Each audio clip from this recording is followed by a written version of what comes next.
शिव जी के 12 ज्योतिर्लिंग की पौराणिक कथा। भगवान शिव के 12 ज्योतिर्लिंग देश के अलग अलग भागों में स्थित है। इन्हें 12 ज्योतिर्लिंग के नाम से जाना जाता है। इन ज्योतिर्लिंग की कथा श्रवण करने मात्र से भक्तों के जन्म जन्मांतर के सारे पाप समाप्त हो जाते हैं।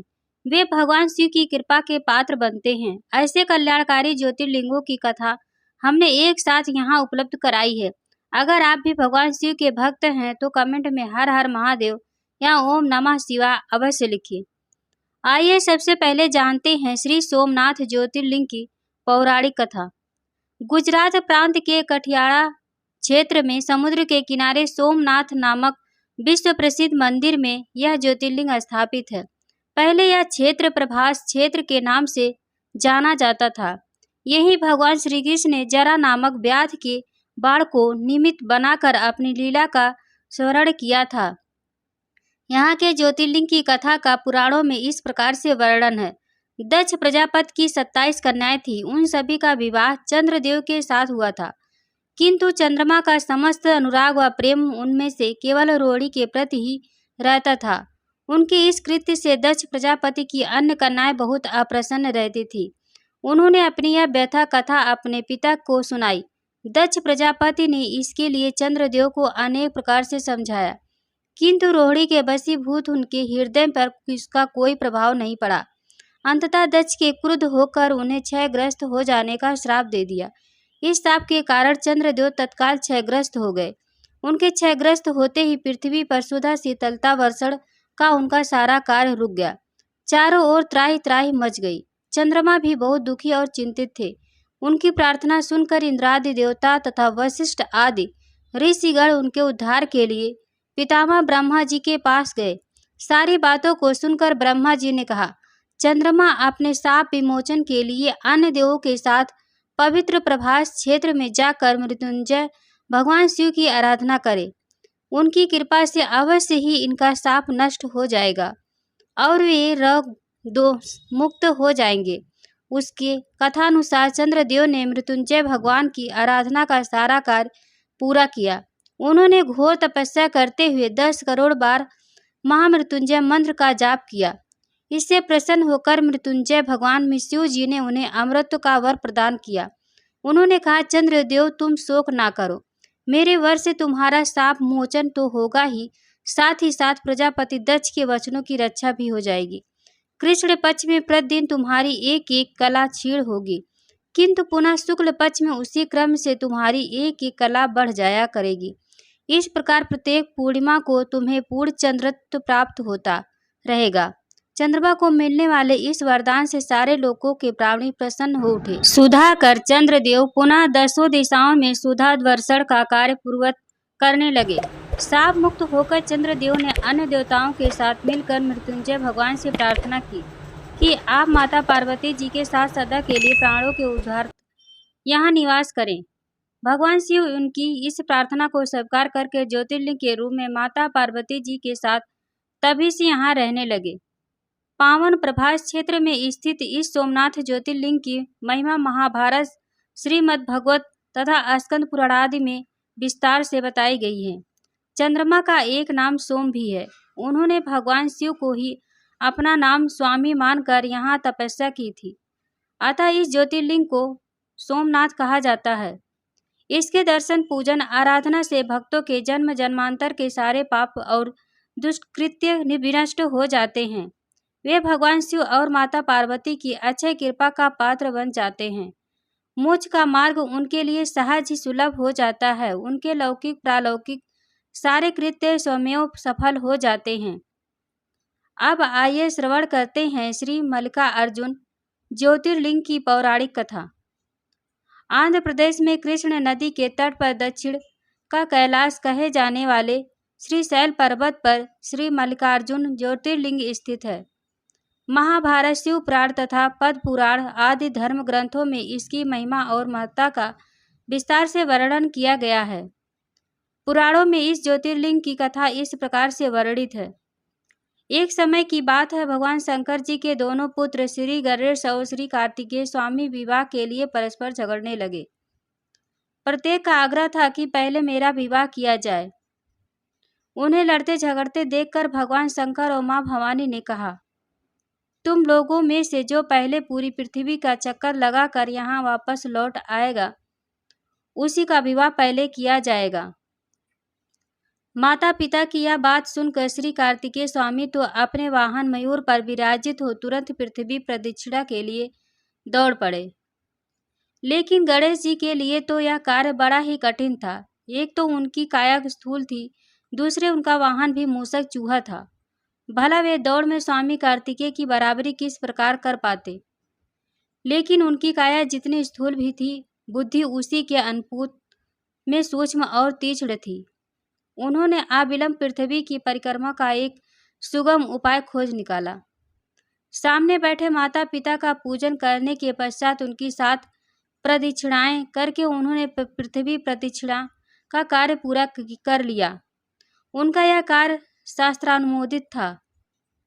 पित्रोच्च पूजनम कृत्वा प्रकारांति च करोति या तस्य वै पृथ्वीजन्यम फलम भवति निश्चितम। पूरी पृथ्वी का चक्कर लगाकर स्वामी कार्तिकेय जब तक लौटे तब तक गणेश जी का सिद्धि और रिद्धि नाम वाली 2 कन्याओं के साथ विवाह हो चुका था और उन्हें क्षेम तथा लाभ नामक 2 पुत्र भी प्राप्त हो चुके थे।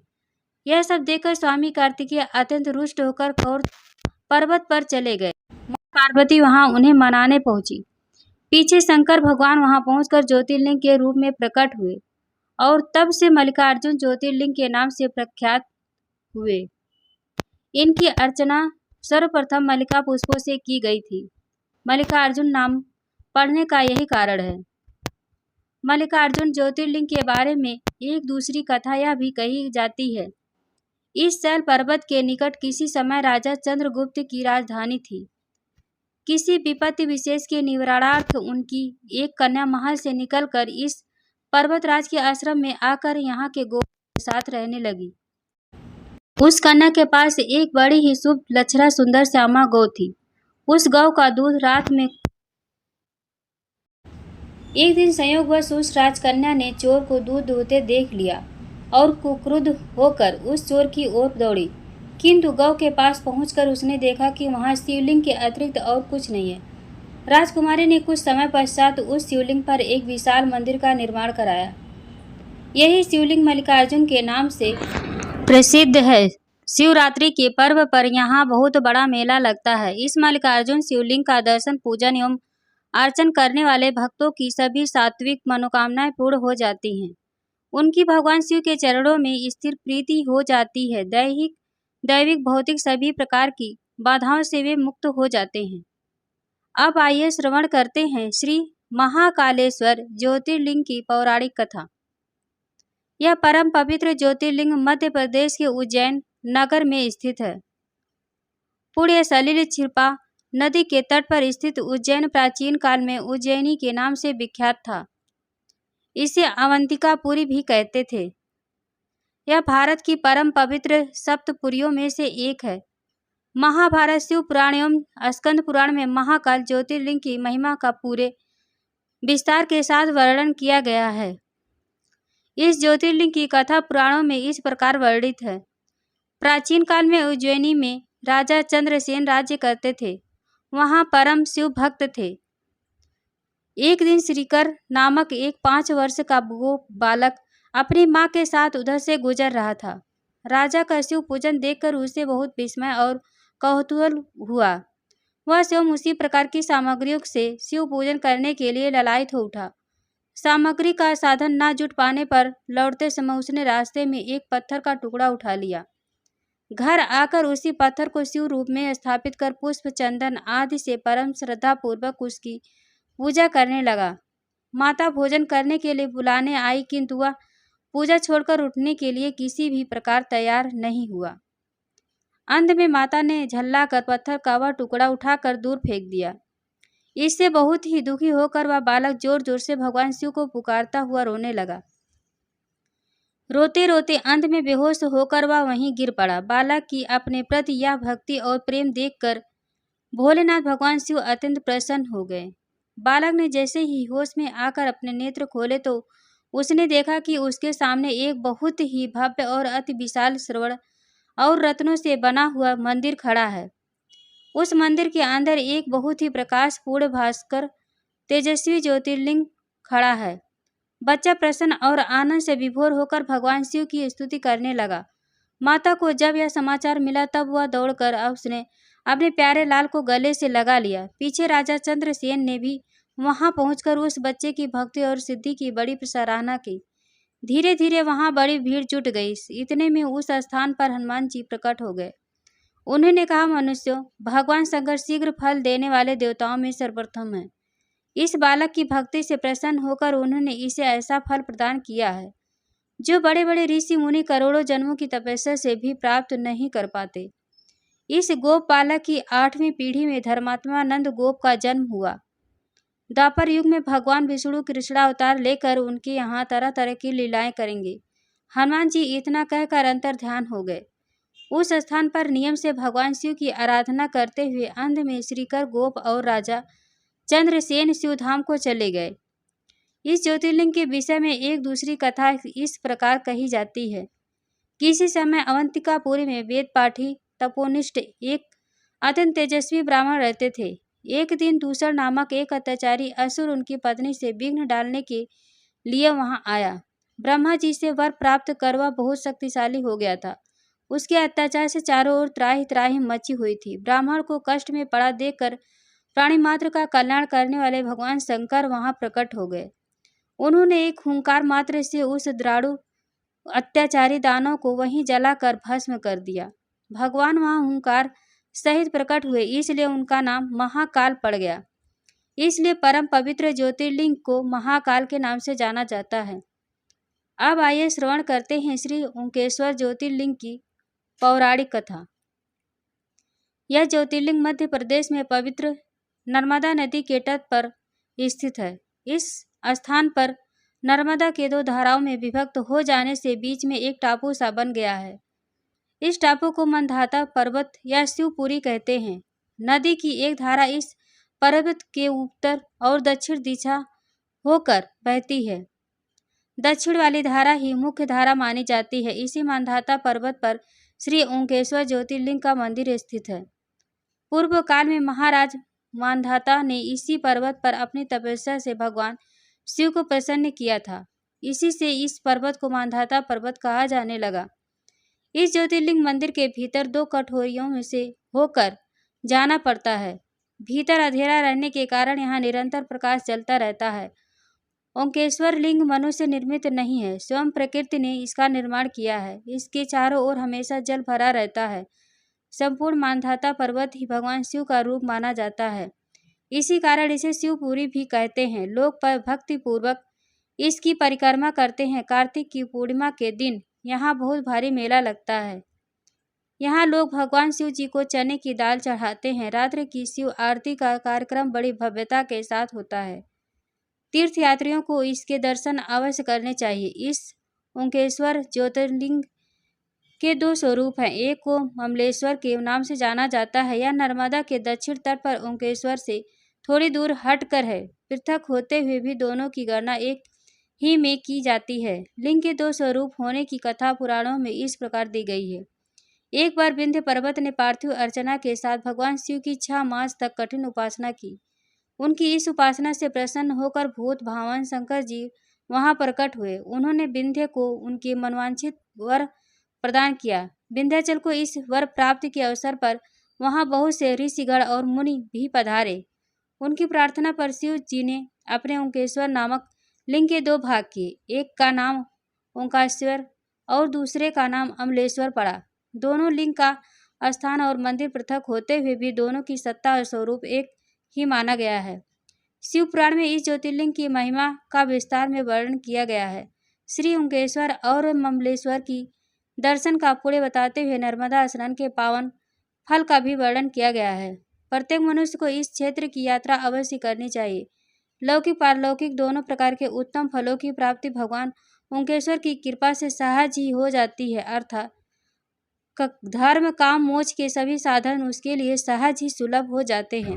उसे लोकेश्वर महादेव भगवान शिव के परम धाम की प्राप्ति भी हो जाती है। भगवान शिव तो भक्तों पर आकर ही कृपा करने वाले हैं। फिर जो लोग यहाँ आकर उनके दर्शन करते हैं उनके सौभाग्य के विषय में कहना ही क्या। उनके लिए तो सभी प्रकार के उत्पूर्ण मार्ग सदा सदा के लिए ही खुल जाते हैं। अब आइए श्रवण करते हैं श्री केदारनाथ ज्योतिर्लिंग की पौराणिक कथा। यह ज्योतिर्लिंग पर्वत राज हिमालय की केदार नामक चोटी पर स्थित है। पुराणों एवं शास्त्रों के में श्री केदारेश्वर ज्योतिर्लिंग की महिमा का वर्णन बारंबार किया गया है। यहाँ की प्राकृतिक शोभा देखते ही बनती है। इसकी चोटी के पश्चिम भाग में पुण्यमती मंदाकिनी नदी के तट पर स्थित केदारेश्वर महादेव का मंदिर अपने स्वरूप से ही हमें धर्म और अध्यात्म की ओर बढ़ने का संदेश देता है। चोटी के पूर्व में अलकनंदा के सुरमय तट पर बद्रीनाथ का परम प्रसिद्ध मंदिर है। अलकनंदा और मंदाकिनी ये दोनों नदियां नीचे रुद्रप्रयाग में आकर मिल जाती हैं। दोनों नदियों की यह संयुक्त धारा और नीचे देवप्रयाग में आकर भागीरथी गंगा से मिल जाती हैं। इस प्रकार परम पावन गंगा जी में स्नान करने वालों को श्री केदारेश्वर और बद्रीनाथ के चरणों को धोने वाले जल का स्पर्श सुलभ हो जाता है। इस अति पवित्र पुण्य फलदायी ज्योतिर्लिंग की स्थापना के विषय में पुराणों में यह कथा वर्णित है। अनंत रत्नों के जनक अतिशय पवित्र तपस्वियों ऋषियों सिद्धों देवताओं की निवास भूमि पर्वतराज हिमालय के केदार नामक अत्यंत शोभाशाली श्रृंग पर महातपस्वी श्री नर और नारायण ने बहुत वर्षों तक भगवान शिव को प्रसन्न करने के लिए बड़ी कठिन तपस्या की। कई हजार वर्षों तक वे निराहार रहकर एक पैर पर खड़े होकर शिव जी के नाम का जप करते रहे। इस तपस्या से सारों लोकों में उनकी चर्चा होने लगी। देवता ऋषि मुनि यक्ष गंधर्व सभी उनकी साधना और संयम की प्रशंसा करने लगे। चराचर के पितामह ब्रह्मा जी और सबका पालन पोषण करने वाले भगवान विष्णु भी महातपस्वी नर नारायण के तप की भूरी भूरी प्रशंसा करने लगे। अंत में भगवान शंकर जी भी उनकी उस कठिन साधना से प्रसन्न हो उठे। उन्होंने प्रत्यक्ष प्रकट होकर उन दोनों ऋषियों को दर्शन दिए।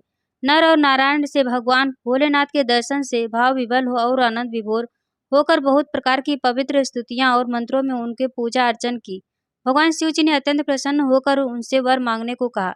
भगवान शिव की यह बात सुनकर दोनों ऋषियों ने उनसे कहा, देवादिदेव महादेव, यदि आप हम पर प्रसन्न हैं तो भक्तों के कल्याण हेतु आप सदा सर्वदा के लिए अपने स्वरूप को यहाँ स्थापित करने की कृपा करें। आपके यहाँ निवास करने से यह स्थान सभी प्रकार से अत्यंत पवित्र हो उठेगा। यहाँ आपका दर्शन पूजन करने वाले मनुष्यों को आपकी अविनाशी भक्ति प्राप्त हुआ करेगी। प्रभु, आप मनुष्य के कल्याण और उनके उद्धार के लिए अपने स्वरूप को यहाँ स्थापित करने की हमारी प्रार्थना अवश्य स्वीकार करें।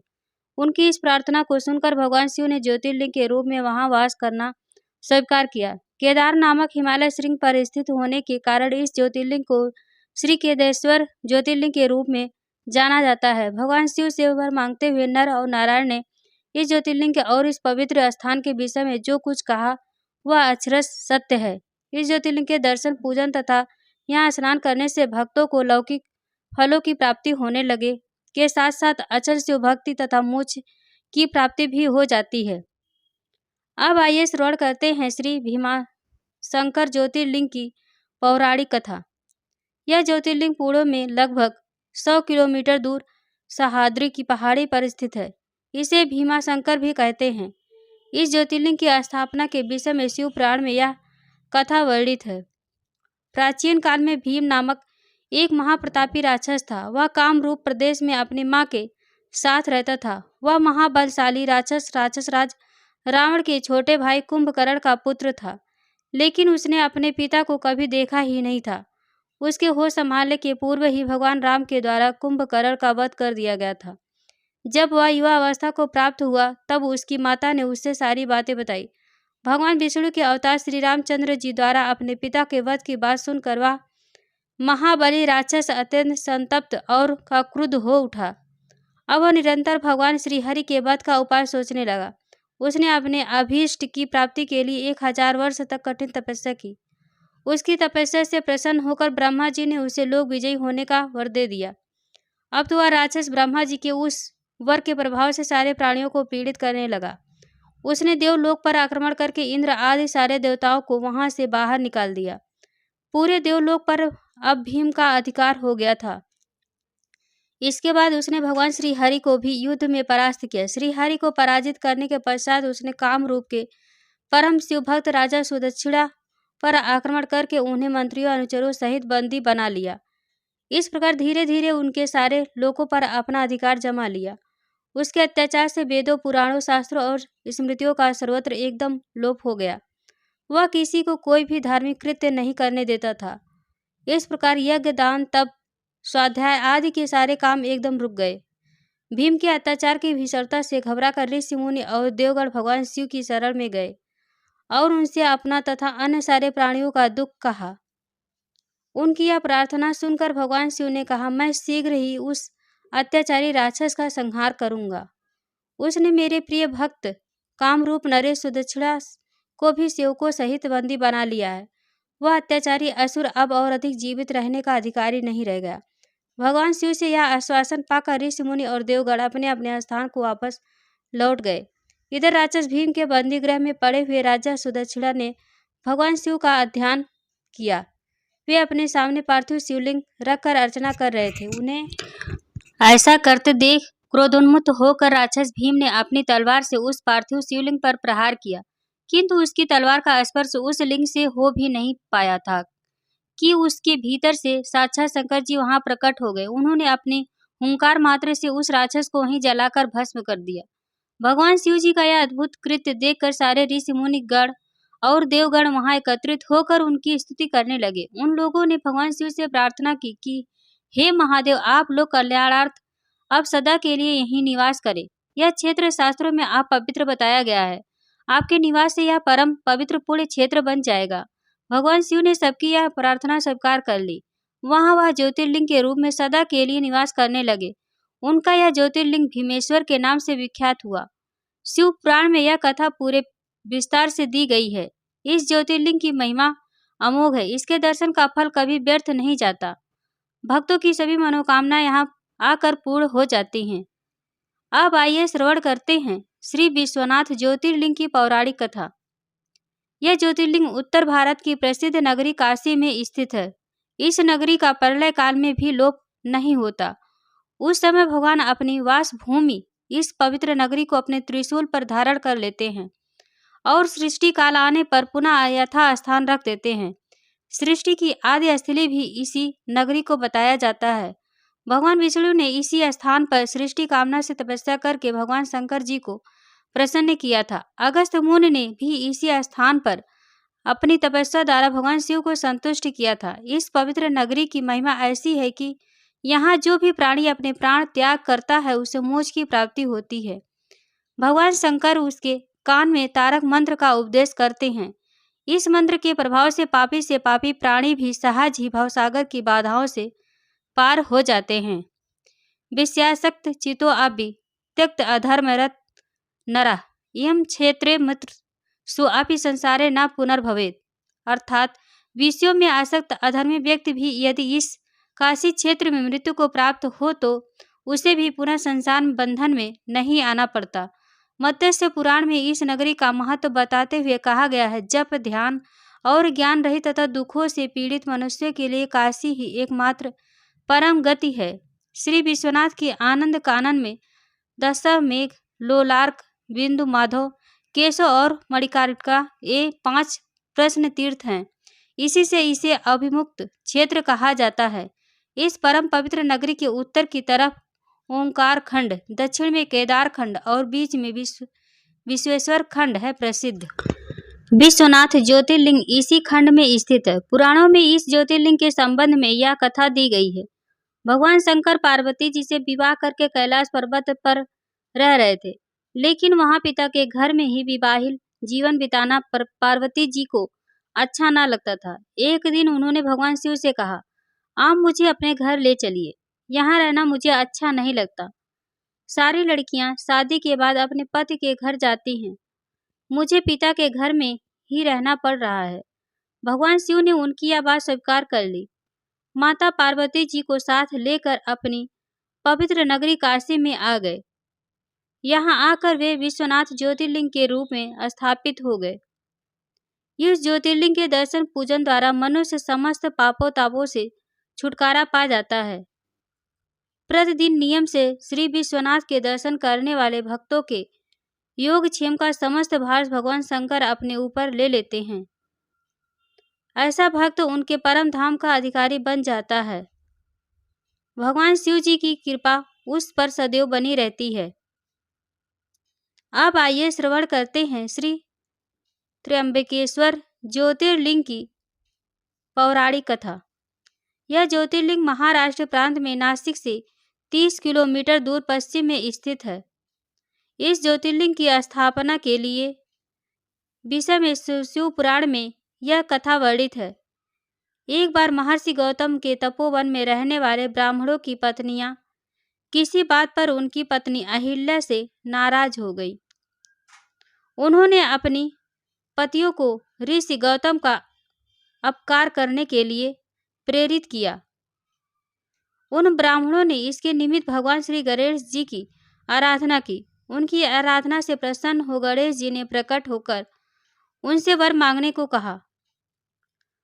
उन ब्राह्मणों ने कहा, प्रभु, यदि आप हम पर प्रसन्न हैं तो किसी प्रकार ऋषि गौतम को इस आश्रम से बाहर निकाल दे। उनकी यह बात सुनकर गणेश जी ने उन्हें दूसरा वर मांगने के लिए समझाया, किंतु वे अपने आग्रह पर अटल रहे। अंततः गणेश जी को विवश होकर उनकी बात माननी पड़ी। अपने भक्तों का मन रखने के लिए वे एक दुर्लभ गाय का रूप धारण करके ऋषि गौतम के खेत में जाकर रहने लगे।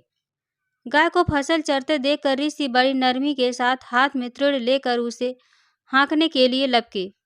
उन तृणों का स्पर्श होते ही वह गाय वहीं मरकर गिर गई पड़ी। अब तो बड़ा हाहाकार मचा। सारे ब्राह्मण एकत्र हो गए, हत्यारा कहकर ऋषि गौतम की भर्त्सना करने लगे। ऋषि गौतम इस घटना से बहुत आश्चर्यचकित और दुखी थे।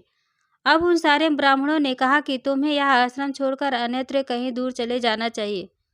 गौ हत्यारे के निकट रहने से हमें भी पाप लगेगा। विवश होकर ऋषि गौतम अपनी पत्नी अहिल्या के साथ वहां से एक कोस दूर जाकर रहने लगे, किंतु उन ब्राह्मणों ने वहां भी उनका रहना दूभर कर दिया। वे कहने लगे, गौ हत्या के कारण तुम्हें अब वेद पाठ और यज्ञादि के कार्य करने का कोई अधिकार नहीं रह गया है।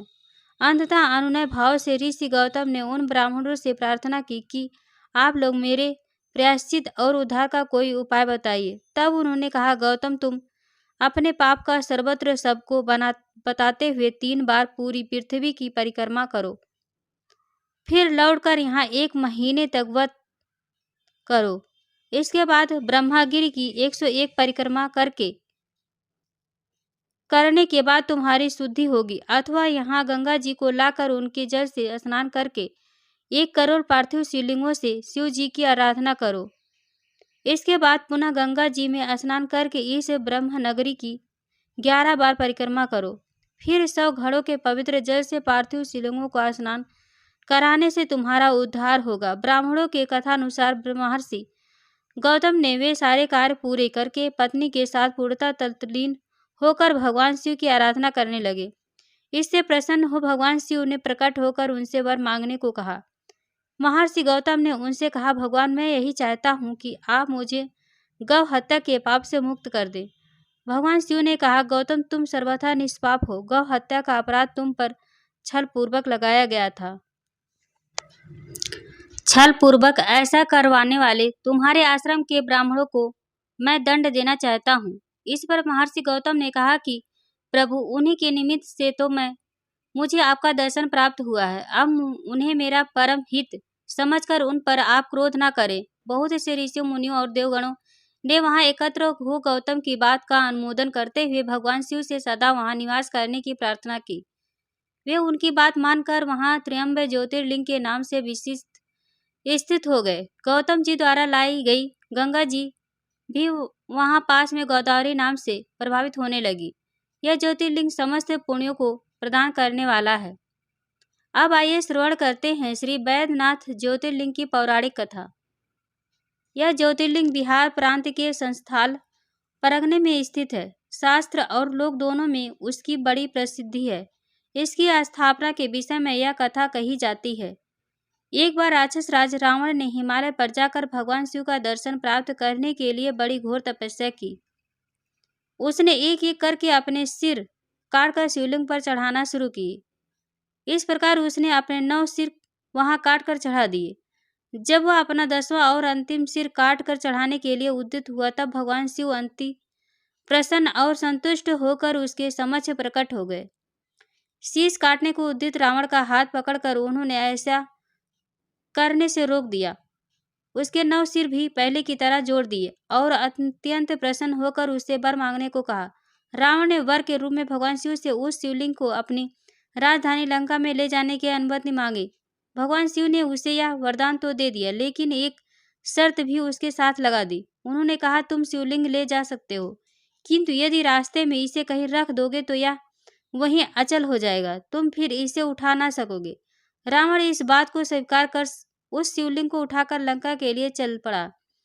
चलते चलते एक जगह मार्ग में उसे लघु शंका करने की आवश्यकता महसूस हुई। वह उस शिवलिंग को एक अहीर के हाथ में थमाकर लघु शंका की निवृत्ति के लिए चल पड़ा। उस अहीर को शिवलिंग का भार बहुत अधिक लगा और वह उसे संभाल ना सका। विवश होकर उसने शिवलिंग को वहीं भूमि पर रख दिया। रावण जब लौट कर आया तब वह बहुत प्रयत्न करने के बाद भी शिवलिंग को किसी प्रकार भी उठा ना सका। अंत में थक कर उस पवित्र शिवलिंग पर अपने अंगूठे का निशान बनाकर उसे वहीं छोड़कर लंका को लौट गया। तत्पश्चात ब्रह्मा विष्णु आदि देवताओं ने वहां आकर उस शिवलिंग का पूजन किया। इस प्रकार वहां उसकी प्रतिष्ठा कर वे लोग अपने अपने धाम को लौट गए। यही ज्योतिर्लिंग श्री वैद्यनाथ के नाम से जाना जाता है। यह श्री वैद्यनाथ ज्योतिर्लिंग अनंत फलों को देने वाला है। यह 11 अंगुल ऊंचा है। उसके ऊपर अंगूठे के आकार का गड्ढा है। कहा जाता है कि ये वही निशान है जिसे रावण ने अपने अंगूठे से बनाया था। यहाँ दूर दूर से तीर्थों का जल लाकर चढ़ाने की विधान है। रोग मुक्ति के लिए भी इस ज्योतिर्लिंग की महिमा बहुत प्रसिद्ध है। पुराणों में बताया गया है कि जो मनुष्य इस ज्योतिर्लिंग का दर्शन करता है उसे अपने समस्त पापों से छुटकारा मिल जाता है। उस पर भगवान शिव की कृपा सदा बनी रहती है। दैहिक दैविक भौतिक कष्ट उसके पास भूलकर भी नहीं आते। भगवान शंकर की कृपा से वह सारी बाधाओं समस्त रोगों शोकों से छुटकारा पा जाता है। उसे परम शांतिदायक शिव धाम की प्राप्ति होती है। अब आइए श्रवण करते हैं श्री नागेश्वर ज्योतिर्लिंग की पौराणिक कथा। भगवान शिव का यह प्रसिद्ध ज्योतिर्लिंग गुजरात प्रांत में द्वारकापुरी से लगभग 17 मील की दूरी पर स्थित है। इस पवित्र ज्योतिर्लिंग के दर्शन की शास्त्रों में बड़ी महिमा बताई गई है। कहा गया है कि जो श्रद्धा पूर्वक इसकी उत्पत्ति और महात्म्य की कथा सुनेगा वह सारे पापों से छुटकारा पाकर समस्त सुखों का भोग करता हुआ अंत में भगवान शिव के परम पवित्र दिव्य धाम को प्राप्त होगा। इस ज्योतिर्लिंग के संबंध में पुराणों में यह कथा वर्णित है। सुप्रिय नामक एक बड़ा धर्मात्मा और सदाचारी वैश्य था। वह भगवान शिव का अनन्य भक्त था। वह निरंतर उनकी आराधना पूजन और ध्यान में तत्लीन रहता था। अपने सारे कार्य वह भगवान शिव को अर्पित करके करता था। मन वचन कर्म सेवा पूर्णतः श्रीवाचन में ही तत्लीन रहता था। उसकी इस शिव भक्ति से दारुक नामक एक राक्षस बहुत क्रुद्ध रहता था। उसे भगवान शिव की यह पूजा किसी प्रकार भी अच्छी नहीं लगती थी। वह निरंतर इस बात का प्रयत्न किया करता था कि उस सुप्रिय की पूजा अर्चना में विघ्न पहुंचे। एक बार सुप्रिय नौका पर सवार होकर कहीं जा रहा था। उस दुष्ट राक्षस दारुक ने यह उपयुक्त अवसर देखकर नौका पर आक्रमण कर दिया। उसने नौका में सवार सभी यात्रियों को पकड़कर अपनी राजधानी ले जाकर कैद कर लिया। सुप्रिय कारागार में भी अपने नित्य नियम के अनुसार भगवान शिव की पूजा आराधना करने लगा। अन्य बंदी यात्रियों को भी वह शिव भक्ति की प्रेरणा देने लगा। दारुक ने जब अपने सेवकों से सुप्रिय के विषय में यह समाचार सुना तब वह अत्यंत क्रुद्ध होकर उस कारागार में आ पहुंचा। सुप्रिय उस समय भगवान शिव के चरणों में ध्यान लगाए हुए दोनों आंखें बंद किए हुए बैठा था। उस राक्षस ने उसकी यह मुद्रा देखकर अत्यंत भीषण स्वर में उसे डांटते हुए कहा, अरे दुष्ट, वैसे तू आंखें बंद कर इस समय यह कौन से उपद्रव और षड्यंत्र करने की बातें सोच रहा है। उसके यह कहने पर भी धर्मात्मा शिवभक्त सुप्रिय की समाधि भंग नहीं हुई। अब तो वह दारुक राक्षस क्रोध में एकदम पागल हो उठा। उसने तत्काल अपने अनुचरों को सुप्रिय तथा अन्य सभी बंदियों को मार डालने का आदेश दे दिया। सुप्रिय उसके उस आदेश से जरा भी विचलित और भयभीत नहीं हुआ। वह एकाग्र मन से अपने और अन्य बंदियों की मुक्ति के लिए भगवान शिव से प्रार्थना करने लगा। उसे यह पूर्ण विश्वास था कि मेरे आराध्य भगवान शिव जी इस विपत्ति से मुझे अवश्य छुटकारा दिलाएंगे। उसकी प्रार्थना सुनकर भगवान शंकर जी तत्क्षण उस कारागार में एक ऊंचे स्थान में एक चमकते हुए सिंहासन पर स्थित होकर ज्योतिर्लिंग के रूप में प्रकट हो गए। उन्होंने इस प्रकार सुप्रिय को दर्शन देकर उसे अपना पाशुपत अस्त्र भी प्रदान किया। इस अस्त्र से राक्षस दारुक तथा उसके सहायक का वध करके सुप्रिय शिव धाम को चला गया। भगवान शिव के आदेशानुसार ही इस ज्योतिर्लिंग का नाम नागेश्वर पड़ा। अब आइए श्रवण करते हैं श्री रामेश्वर ज्योतिर्लिंग की पौराणिक कथा। इस ज्योतिर्लिंग की स्थापना मर्यादा पुरुषोत्तम भगवान श्री रामचंद्र जी ने की थी। स्कंद पुराण में इसकी महिमा विस्तार से वर्णित है। इसके विषय में यह कथा कही जाती है, जब भगवान श्रीमद रामचंद्र जी लंका पर चढ़ाई करने के लिए जा रहे थे, तब इसी स्थान पर उन्होंने समुद्र की बालू से शिवलिंग बनाकर उसका पूजन किया था। ऐसा भी कहा जाता है कि इस स्थान पर ठहरकर भगवान राम जल पी रहे थे कि आकाशवाणी हुई कि मेरी पूजा किए बिना ही जल पीते हो। इस वाणी को सुनकर भगवान श्री राम ने बालू से शिवलिंग बनाकर उसकी पूजा की तथा भगवान शिव से रावण पर विजय प्राप्त करने का वर मांगा। उन्होंने प्रसन्नता के साथ यह वर भगवान श्री राम को दे दिया। भगवान शिव ने लोक कल्याणार्थ ज्योतिर्लिंग के रूप में वहां निवास करने के लिए सबकी प्रार्थना भी स्वीकार कर ली। तभी से यह ज्योतिर्लिंग यहाँ विराजमान है। इस ज्योतिर्लिंग के विषय में एक दूसरी कथा इस प्रकार कही जाती है। जब भगवान श्री राम रावण का वध करके लौट रहे थे, तब उन्होंने अपना पहला पड़ाव समुद्र के उस पार गंधमादन पर्वत पर डाला था। वहां बहुत से ऋषि और मुनिगण भगवान श्री राम के दर्शन के लिए उनके पास आए। उन सभी का आदर सत्कार करते हुए भगवान राम ने उनसे कहा कि पुलस्त्य के वंशज रावण का वध करने के कारण मुझ पर ब्रह्म हत्या का पाप लग गया है। आप लोग मुझे इससे निवृत्ति का कोई उपाय बताइए। यह बात सुनकर वहां उपस्थित सारे ऋषि मुनियों ने एक स्वर से कहा कि आप यहाँ शिवलिंग की स्थापना कीजिए, इससे आप ब्रह्म हत्या के पाप से छुटकारा पा सकेंगे। भगवान श्री राम ने उनकी यह बात स्वीकार कर ली। हनुमान जी को कैलाश पर्वत जाकर वहां से शिवलिंग लाने का आदेश दिया। हनुमान जी तत्काल ही वहां जा पहुंचे, किंतु उन्हें उस समय वहां भगवान शिव के दर्शन नहीं हुए। अतः वे उनका दर्शन प्राप्त करने के लिए वहीं बैठकर तपस्या करने लगे। कुछ काल पश्चात शिव जी के दर्शन प्राप्त कर हनुमान जी शिवलिंग लेकर लौटे, किंतु तब तक शुभ मुहूर्त बीत जाने की आशंका से यहाँ सीता जी द्वारा लिंग की स्थापना का कार्य कराया जा चुका था। हनुमान जी को यह सब देखकर बहुत दुख हुआ। उन्होंने अपनी व्यथा भगवान श्री राम से कह सुनाई। भगवान ने पहले ही लिंग स्थापित किए जाने का कारण हनुमान जी को बताते हुए कहा कि यदि तुम चाहो तो इस लिंग को यहाँ से उखाड़ कर हटा दो। हनुमान जी अत्यंत प्रसन्न होकर उस लिंग को उखाड़ने लगे, किंतु बहुत प्रयत्न करने पर भी वह टस से मस नहीं हुआ। अंत में उन्होंने उस शिवलिंग को अपनी पूंछ से लपेटकर उखाड़ने का प्रयत्न किया, फिर भी वह ज्यों का त्यों अडिग बना रहा। उल्टे हनुमान जी ही धक्का खाकर एक कोस दूर मूर्छित होकर जा गिरे। उनके शरीर से रक्त बहने लगा। यह देखकर सभी लोग अत्यंत व्याकुल हो उठे। माता सीता जी पुत्र से भी प्यारे अपने हनुमान जी के शरीर पर हाथ फेरती हुई विलाप करने लगी। मूर्छा दूर होने पर हनुमान जी ने भगवान श्री राम को परम ब्रह्मा के रूप में सामने देखा। भगवान ने उन्हें शंकर जी की महिमा बताकर उनका प्रबोध किया। हनुमान जी द्वारा लाए गए लिंग की स्थापना भी वहीं पास में करा दी। अब आइए श्रवण करते हैं श्री घुमेश्वर ज्योतिर्लिंग की पौराणिक कथा। द्वादश ज्योतिर्लिंग में यह अंतिम ज्योतिर्लिंग है। इसे घुमेश्वर, घृष्णेश्वर या घृष्णेश्वर भी कहा जाता है। यह महाराष्ट्र प्रदेश में दौलताबाद से 12 मील दूर वैरुठ गांव के पास स्थित है। इस ज्योतिर्लिंग के विषय में पुराणों में यह कथा वर्णित है। दक्षिण देश में देवगिरी पर्वत के निकट सुधर्मा नामक एक अत्यंत तेजस्वी तपस्विनी ब्राह्मण रहता था।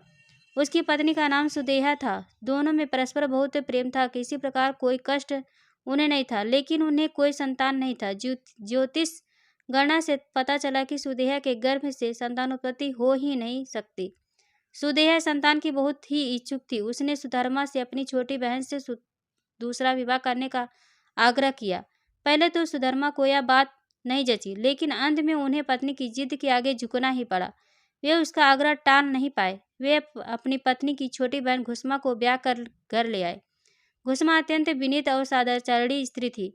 वह भगवान शिव की अनन्य भक्त थी। प्रतिदिन 101 पार्थिव शिवलिंग बनाकर हृदय की सच्ची निष्ठा के साथ उनका पूजन करती थी। भगवान शिव जी की कृपा से थोड़े ही दिन बाद उसके गर्भ में अत्यंत सुंदर और स्वस्थ बालक ने जन्म लिया। बच्चे के जन्म से सुदेहा और घुसमा दोनों के ही आनंद का पार न रहा। दोनों के दिन बड़े आराम से बीत रहे थे, लेकिन न जाने कैसे थोड़े ही दिनों बाद सुदेहा के मन में एक कुविचार ने जन्म ले लिया। वह सोचने लगी, मेरा तो इस घर में कुछ है नहीं, सब कुछ घुसमा का है। अब तक सुधर्मा के मन का कुविचार रूपी अंकुर एक विशाल वृक्ष का रूप ले चुका था। मेरे प्रति भी उसने अधिकार जमा लिया। संतान भी उसी का है, यह कुविचार धीरे धीरे उसके मन में बढ़ने लगा। इधर घुसमा का वह बालक भी बड़ा हो रहा था। धीरे धीरे वह जवान हो गया, उसका विवाह भी हो गया। अब तक सुधर्मा के मन का कुविचार रूपी अंकुर एक विशाल वृक्ष का रूप ले चुका था। अंततः एक दिन उसने घुसमा के युवा पुत्र को रात में सोते समय मार डाला। उसके शव को ले जाकर उसने तालाब में फेंक दिया, जिसमें घुसमा प्रतिदिन पार्थिव करती थी। सुबह होते ही सबको इस बात का पता लगा। पूरे घर में कोहराम मच गया। सुधर्मा और उसकी पुत्र वधू दोनों सिर पीट कर फूट फूट कर रोने लगे, लेकिन घुसमा नित्य की भांति भगवान शिव की आराधना में तल्लीन रही, जैसे कुछ हुआ ही नहीं हो। पूजा समाप्त करने के बाद वह पार्थिव शिवलिंग को तालाब में छोड़ने के लिए चल पड़ी। जब वह तालाब से लौटने लगी, उसी समय उसका प्यारा लाल तालाब के भीतर से निकल कर आता हुआ दिखाई पड़ा। वह सदा की भांति आकर घुसमा के चरणों पर गिर पड़ा, जैसे कहीं आसपास से ही घूमकर आ रहा हो। इसी समय भगवान शिव भी वहां प्रकट होकर घुसमा से वर मांगने को कहने लगे। वह सुदेवा की घिनौनी हरकत से अत्यंत क्रुद्ध हो उठे थे। अपने त्रिशूल द्वारा उसका गला काटने को उद्यत दिखलाई दे रहे थे। घुसमा ने हाथ जोड़कर भगवान शिव से कहा, प्रभु, यदि आप मुझ पर प्रसन्न हैं तो मेरी उस अभागन बहन को क्षमा कर दें।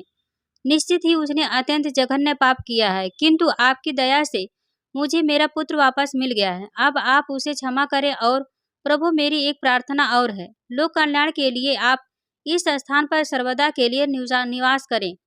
भगवान शिव ने उसकी यह दोनों बातें स्वीकार कर ली। ज्योतिर्लिंग के रूप में प्रकट होकर वह वहीं निवास करने लगे।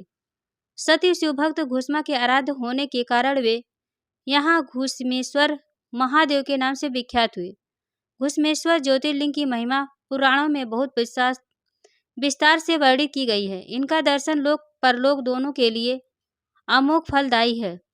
हर हर महादेव। आप और आपके माता पिता सदैव स्वस्थ रहे। आपको ढेर सारा प्यार, ढेर सारा धन्यवाद। प्रिय दोस्तों, आज के वीडियो में बस इतना। हमारे द्वारा शास्त्रों के अनुसार दी गई जानकारी आपको अच्छी लगी हो तो कमेंट बॉक्स में हर हर महादेव जरूर लिखें। वीडियो को एक लाइक कर अपने फैमिली फ्रेंड्स में शेयर जरूर कर दें। ऐसे इन्फॉर्मेशन वीडियो देखने के लिए हमारे चैनल को सब्सक्राइब कर बेल आइकन को प्रेस कर लें, ताकि जब भी मैं कोई नया वीडियो डालूं उसका नोटिफिकेशन आपके पास सबसे पहले पहुंचे। वीडियो देखने के लिए आप सभी का बहुत बहुत धन्यवाद। Thank you. जय हिंद, जय भारत।